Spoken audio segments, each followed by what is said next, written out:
పరిశుద్ధమైన బైబిల్ గ్రంథం నుండి ద్వితీయోపదేశకాండం 2వ అధ్యాయాన్ని చదువుకుంటాం. మరియు యెహోవా నాతో చెప్పినట్లు మనం తిరిగి ఎర్ర సముద్ర మార్గమున అరణ్యమునకు ప్రయాణం అయిపోయి బహుదినములు శేయరు మాన్యం చుట్టూ తిరిగితిమి. అంతటా యెహోవా నాకు ఇలాగు సెలవిచ్చెను, మీరు ఈ మాన్యం చుట్టూ తిరిగిన కాలం చాలును. ఉత్తర దిక్కును తిరుగుడి. మరియు నువ్వు ప్రజలతో ఇట్లనము, శేయరులో కాపురమున్న ఏశావు సంతానమైన మీ సహోదరుల పొలిమేరను దాటి వెళ్ళబోచున్నారు.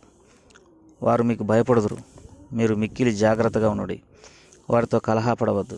ఎలా అనగా ఏశావుకు స్వాస్థ్యంగా శేయరు మాన్యం నేను ఇచ్చి ఉన్నాను కనుక వారి భూమిలోనిది ఒక అడుగైనను మీకేను.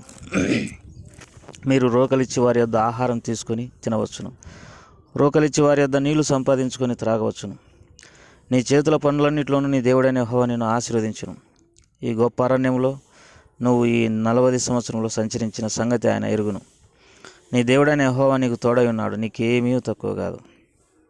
అప్పుడు శేయరులో నివసించు ఏశావు సంతానపు వారైన మన సహోదరులను విడిచి ఏలాతు, ఎసన్గోబేరు, అరాబా మార్గం నుండి మనం ప్రయాణం చేస్తే మనం తిరిగి మోయాబు అరణ్య మార్గమున ప్రయాణం చేయుచుండగా యెహోవా నాతో ఇట్లా నేను మోయాబీలను బాధింపవద్దు, వారితో యుద్ధం చేయవద్దు. లోతు సంతానమునకు 6 దేశము స్వాస్థ్యంగా ఇచ్చినాను. వారి భూమిలో ఏదీ నీకు స్వాస్థ్యంగా ఇయ్యను. పూర్వకాలమున ఏమీయులను వారు 6 దేశంలో నివసించిరి. వారు అనాకీయుల వలె ఉన్నత దేహులు, బలవంతులైన బహుజనులు. వారును అనాకీయుల వలె రెఫాయులుగా ఎంచబడినవారు. మోయాబీలు వారికి ఏమీయులు అని పేరు పెట్టిరి. పూర్వకాలమున హోరీయులు శేయరులో నివసించిరి. ఇజ్రాయేలీలు యెహోవా తమకిచ్చిన స్వాస్థ్యమైన దేశంలో చేసినట్లు ఏశావు సంతానపు వారు హోరీయుల దేశమును స్వాధీనపరుచుకొని తమ ఎదుట నుండి వారిని నశింపజేసి వారి దేశంలో నివసించిరి. కాబట్టి మీరు లేచి జేరేదు ఏరు దాటుడి అని యెహోవా సెలవేగా జేరేదు ఏరు దాటితిమి. మనము కాదేశు బర్నేయాల నుండి బయలుదేరి జేరేదు ఏరు దాటి వరకు అనగా యెహోవా వారిని గూర్చి ప్రమాణం చేసినట్లు సైనికులైన మనుషుల తరం వారందరూ సేనల్లో ఉండకుండా నశించు వరకు మనం నడిచిన కాలం 38 సంవత్సరములు. అంతేకాదు వారు నశించు వరకు సేన మధ్య నుండి వారిని సంహరించుటకు యెహోవా బాహు వారికి విరోధంగా నుండెను.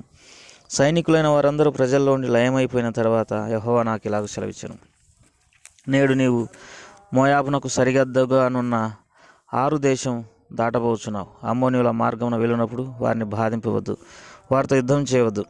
ఎలా అనగా లోతు సంతానమునకు దానిని స్వాస్థ్యంగా ఇచ్చినందున అమ్మోనీయుల దేశంలో నీకు స్వాస్థ్యము ఇయ్యను. అది రెఫాయియుల దేశమని ఎంచబడుచున్నది. పూర్వకాలమందు రెఫాయియులు అందులో నివసించిరి. అమ్మోనీయులు వారిని జుంజుమీయులు అందరు. వారు అనాగలికుల వలె ఉన్నత దేహులు, బలవంతులైన బహుజనులు. అయితే యెహోవా అమ్మోనీయుల ఎదుట నుండి వారిని వెళ్ళగొట్టిన గనుక అమ్మోనీయులు వారి దేశమును స్వాధీనపరుచుకొని వారి చోట నుండి నివసించిరి. అట్లు ఆయన శేయరులో నివసించు ఏశావు సంతానం కొరకు చేసిన ఎట్లనగా ఆయన వారి ఎదుట నుండి హోరీలను నశింపజేసిన గనుక వారు హోరీల దేశమును స్వాధీనపరుచుకుని నేటి వరకు వారి చోట నివసిస్తున్నారు. గాజా వరకు గ్రామములలో నివసించిన అవీయులను కఫ్తోరులో నుండి బయలుదేరి వచ్చిన కఫ్తోరీయులు నశింపజేసి వారి చోట నివసించిరి. మీరు లేచి సాగి ఆర్నోను ఏరు దాటుడి. ఇదిగో అమోరీయుడైన హెష్బోను రాజుకు సీహోనును అతని దేశం నీ చేతికి అప్పగించి తిని దాన్ని స్వాధీనపరుచుకున్న మొదలుపెట్టి అతనితో యుద్ధం చేయుడి. నేడు నేను నీ వలన భయం, నీ వలని వెరపు ఆకాశం క్రిందనున్న సమస్త దేశముల వారికి పుట్టింపు మొదలుపెట్టుచున్నాను. వారు నేను గూర్చిన సమాచారమే నిన్ను ఎదుట నుండి వణికి మనోవేదన నొందుదురు. అప్పుడు నేను కెదేమోతు అరణ్యములో నుండి హెష్బోను రాజైన సీహోను వద్దకు దూతలను పంపి నన్ను నీ దేశం గుండా దాటి పోనిమ్ము. కుడి అడమలకు తిరగక త్రోవని నడిచిపోదును. నా యొద్ద రూకలు తీసుకొని తినుటకు భోజన పదార్థంలో నాకిమ్ము. నా యొద్ద రూకలు తీసుకొని తాగుటకు నీళ్ళిమ్ము. శేయరులో నివసించు ఏశాపు సంతానపు వారును 6లో నివసించు మోయాబీలను నాకు చేసినట్లు మా దేవుడైన యెహోవా మాకిచ్చున్న దేశంలో ప్రవేశించుటకై యోర్దాను దాటు వరకు కాలినడక చేతనే నన్ను వెళ్ళనిమ్మని సమాధానపు మాటలు పలికి తిని. అయితే హెష్బోను రాజైన సీహోను మనలను తన దేశమున వెళ్ళనిచ్చుటకు సమ్మతింపలేదు. నేడు జరిగినట్లు నీ చేతికి అతన్ని అప్పగించుటకు నీ దేవుడైన యెహోవా అతని మనసును కఠినపరిచి అతని హృదయమును తెంపు కలగజేసెను. అప్పుడు యెహోవా చూడుము, సీహోనును అతని దేశమును నీకు అప్పగింప మొదలుపెట్టి ఉన్నాను. అతని దేశం నీ దగునట్లు నీవు దాన్ని స్వాధీనపరుచుకున్న మొదలుపెట్టుమని నాతో చెప్పాను. సీహోనును అతని సమస్త జనమును యాహాసులో యుద్ధం చేయుటకై మనకు ఎదురుగా బయలుదేరి రాగా మన దేవుడైన యెహోవా అతని మనకు అప్పగించాను కనుక మనం అతని కుమారులను అతని సమస్త జనమును హతం చేసి ఆ కాలమున అతని సమస్త పురములను పట్టుకొని ప్రతి పురమును అందలి స్త్రీ పురుషులను పిల్లలను శేషమేమీ లేకుండా నాశనం చేస్తుమి. పశువులను మనం పట్టుకొని పురముల సొమ్మును దోపిడిగా దోచుకుంటుమి. ఆర్నోను ఏటిలో దరినున్న 60 ఏరును ఆ ఏటి వద్దనున్న పురం మొదలుకొని గిలాదు వరకు మనకు అసాధ్యమైన నగరం ఒకటి లేకపోయాను. మన దేవుడైన యెహోవా అన్నిటిని మనకు అప్పగించాను. అయితే అమ్మోనీయుల దేశమునకైనను యబ్బోకు ఏటి లోని ఏ ప్రాంతమునకైనను ఆ మాన్యంలోని పురములకైనను మన దేవుడైన యెహోవా పోకూడదని చెప్పి మరి ఏ స్థలమునైనను నీవు సమీపింపలేదు. దేవుడు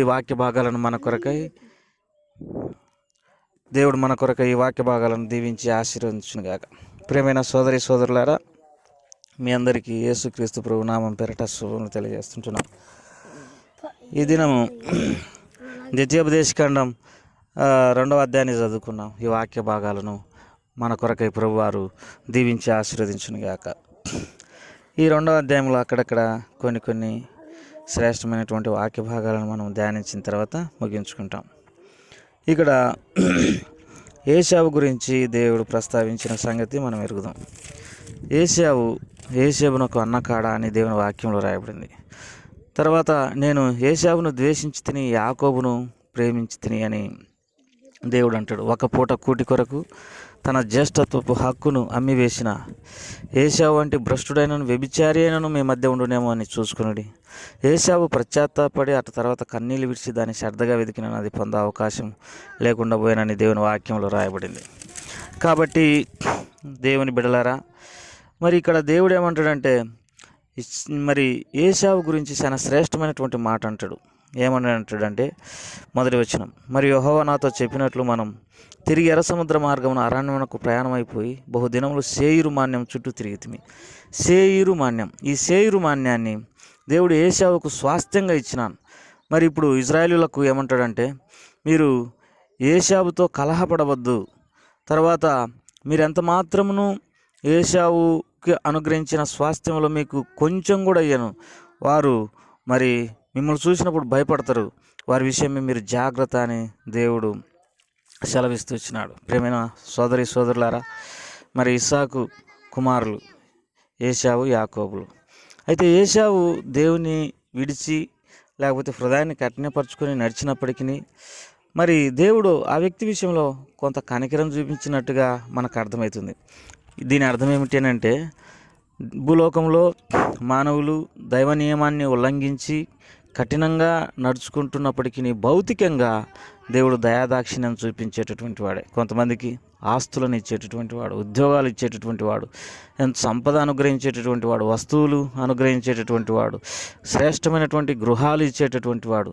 అయితే ఇంత మాత్రాన ఇవన్నీ మనము నిత్యత్వానికి మరి సంబంధించిన వారమని అంత మాత్రము తెలియజేయలేవు.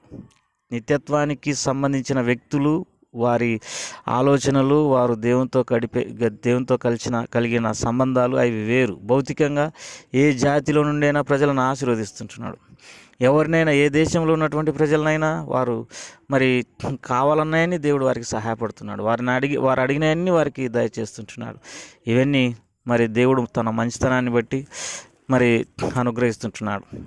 ఈ సంగతి మనం అపోస్తల కార్యం 14వ అధ్యాయంలో చూస్తాం. ఆయన ఆకాశం నుండి వర్షము, తర్వాత ఫలవంతములైనటువంటి ఋతువులు, ఆహారము, తర్వాత మరి హృదయంలో సంతోషం వస్తూ తనను గురించిన సాక్ష్యం లేకుండా చేయలేదనేది దేవుని వాక్యంలో రాయబడింది. భూమండలం మీద ఉన్నటువంటి ప్రతి వ్యక్తిని దేవుడు ప్రేమిస్తుండడానికి రుజువుగానే ఆయన అన్నిటినీ మరి వారికి అనుగ్రహిస్తుంటున్నాడు. దేని కొరకంటే ఒకవేళ వారు దేవుని కనుగొందురేమో అని. కాబట్టి భూమి మీద ఉన్నటువంటి ప్రతి దేశంలో ఉన్నటువంటి మానవులు దేవుణ్ణి మరి కనుగొనడానికి దేవుడు ఎన్నో సదుపాయాలు, ఎంతో సహాయం వారికి అందిస్తూ ఉంటున్నాడు. కీర్తన 65లో ఈ మాట చదువుకుంటాం, ప్రార్థన ఆలకించువాడా మరి సర్వ శరీరులు నీ వద్దకు వచ్చేదారని దేవుని వాక్యంలో రాయబడింది. ఆయన మరి సృష్టికర్తమైనటువంటి దేవా యేసు ప్రభువా అని ఎవరు ప్రార్థన చేసినా వారికి సహాయపడుతున్నాడు. అయితే రక్షణ వేరు, పరలోక రాజ్యానికి మనం చేరేది వేరు, మనము దేవునితో నిత్యత్వంలో ఆయనతో ఉండేది వేరు, భూ సంబంధమైన ఆశీర్వాదాలు వేరు. ఇవన్నీ మరి మనం గమనించాల్సినటువంటి వారం అంటున్నాం. మరి ఏశావు భ్రష్టుడైనప్పటికీ ఆయనకు స్వాస్థ్యాన్ని దేవుడు ఇచ్చిన దాన్ని మీరు దాంట్లో ఎంత మాత్రం అడుగుపెట్టడానికి వీరు లేదని అంటున్నాడు. తర్వాత ఇంకొక విషయం, మరి 9వ వచనంలో చదువుకుంటాం, ద్వితీయోపదేశకాండం 9వ అధ్యాయం. మనం తిరిగి మోయాబు అరణ్య మార్గంలో ప్రయాణం చేయుచుండగా యెహోవా నాతో ఇట్లా, నేను మోయాబీయులను బాధించవద్దు, వారితో యుద్ధం చేయొద్దు, లోతు సంతానమునకు 6 దేశం స్వాస్థ్యంగా ఇచ్చినాను. ఇక్కడ ఇంకొక విచిత్రమైన సంగతిని కూడా మనము గమనించగలం. మోయాబు అరణ్య మార్గంలో ప్రయాణం చేయుచుండగా మోయాబీలను బాధ పెట్టవద్దు అని దేవుడు అని అంటాడు. మోయాబీలకు అనగా లోతు సంతానానికి నేను 6 దేశాన్ని ఇచ్చినానని అంటాడు. లోతు సంతానం ఎవరు? మోయాబీలు, అమ్మోనీయులు. వీరికి దేవుడు స్వాస్థ్యం ఇచ్చినానని అంటాడు. తండ్రి వలన కూతుర్లు మరి కుమారులను కన్నారు, వారికి కూడా మరి దేవుడు స్వాస్థ్యం ఇచ్చినాడు. కాబట్టి వారి విషయంలో కూడా మీరు జాగ్రత్తగా ఉండమని దేవుడు సెలవిస్తూ వచ్చినాడు. అంటే దీన్ని బట్టి మనకు అర్థమయ్యేది, నీతి లేని పరిస్థితులు ఉన్నప్పటికీ తర్వాత ప్రతి వ్యక్తిని దేవుడు ప్రేమిస్తుంటున్నాడు భౌతికంగా అనేది కూడా మనం ఇక్కడ గమనించాల్సినటువంటి వారం అంటున్నాం. తర్వాత అమ్మోనీయులను గురించి కూడా దేవుడు మాట్లాడుతూ వచ్చినాడు. అమ్మోనీయులు కూడా లోతు సంతానమే, లోతు యొక్క సంతానమే. కాబట్టి పొరపాట్లు జరిగి దేవుని చిత్తం నుండి పూర్తిగా తొలగిపోయి నష్టపోయినటువంటి వ్యక్తుల విషయంలో కూడా దేవుడు దయాదాక్షిణ్యం మరి చూపుతుంటున్నాడు. అయితే వీరి పరిస్థితి మరి వారి పాపాలకు ప్రాయశ్చిత్తం చేయబడినట్టుగా మనకి ఇక్కడ అర్థం కాదు. ఇంకొక మాట కూడా ఇజ్రాయేలుతో దేవుడు అంటాడు. ఈ ద్వితీయోపదేశకాండం 2వ అధ్యాయంలో ఒక మాట చదువుకుంటాం, 7వ వచనం. నీ చేతుల పనులన్నింటిలో నీ దేవుడైన యెహోవా నిన్ను ఆశీర్వదించును. తర్వాత ఇంకొక మాట కూడా చదువుకుంటాం 7వ వచనంలోనే, నీ దేవుడైన యెహోవా నీకు తోడై ఉన్నాడు, నీకేమీ తక్కువ కాదు. ఈ గొప్ప అరణ్యంలో నువ్వు ఈ 40 సంవత్సరంలో సంచరించిన సంగతి ఆయన ఎరుగును. దేవుడు మన చేతి పనులన్నింటినీ ఆశీర్వదించాలి. ప్రియమైన సోదరి సోదరులారా, మనం ఏదైనా పని చేసేటప్పుడు ప్రభువా మాకు సహాయం చేయము, మాకు కృపను అనుగ్రహించము, మాకు మేలు చేయమని మరి దేవుని అడగాల్సినటువంటి వారం అంటున్నాం. ఆ దయగలిగినటువంటి దేవుడు, కృప కలిగినటువంటి దేవుడు ఆయన సహాయపడతాడు, ఆయన మేలు చేస్తాడు. ఎందుకంటే ఆయన మేలు చేసేటటువంటి దేవుడు అనే మనం గమనించాల్సినటువంటి వారం అంటున్నాం. మనం అడగక ఏమి కూడా పొందలేకపోతున్నామని కూడా దేవుని వాక్యంలో రాయబడింది. దేవుని ప్రజలమైన మనము నిత్యత్వం కొరకైన ఆశీర్వాదాలు, భూలోకంలో మనకు కావాల్సిన అవసరతలు మనం దేవునికి చెప్పుకోవచ్చు. ఇంకొక మాట, నీ దేవుడైన యెహోవా నీకు తోడైన అడుగునుక నీకేమీ తక్కువ కాదు. దేవుడు తోడుగుంటే కొరతలన్నీ కూడా తీరిపోతాయి. ముందుకు మనం దేవుడు తోడుగా ఉన్నాడలా చూసుకోవాల్సిన అవసరం ఉంది. ప్రభు ఆ రీతిగా మనకు సహాయపడిగా ప్రార్థన చేసుకుంటాం. ప్రేమగల తండ్రి, దయగల ప్రభు, నీకు ఎంతో స్తోత్రములు. చదవని వాక్య భాగాలన్నింటినీ మా కొరకే ఆశీర్వదించండి. మా ప్రియుల కుటుంబాలను దీవించండి. వారి కొరతలు అక్కర్లన్నీ కూడా తీర్చండి. నువ్వు భౌతికంగా తప్పిపోయినటువంటి వారి విషయంలో కృప చూపుతున్న నిత్యత్వానికి మరి వారు పాత్రులు గారు, దేవుని వాగ్దానాలకు వారు వారసులు గారు అన్న సంగతి లోతు సంతానం విషయంలో, తర్వాత ఏషియా విషయంలో మేము చూసుకుంటూ వచ్చినాం. భూత సంబంధంగా మాకు ఇచ్చేటటువంటి సకల ఐశ్వర్యాలు ఇవి నీతో సంబంధము, లేకపోతే నీవు మాకు తోడుగా ఉన్నావు, లేకపోతే పరలోకంలో చేరుస్తావు అన్నదానికి గుర్తుగా లేవు. మేము నిన్ను కలిగి క్షమాపణ పొంది పాపములన్నిటికీ ప్రాయశ్చిత్తం చేసుకుని యథార్థంగా నడవడానికి సహాయం చేయమని యేసు ప్రభువారి నామం పేరట అడిగి వేడుకుంటున్నాం తండ్రి. ఆమేన్.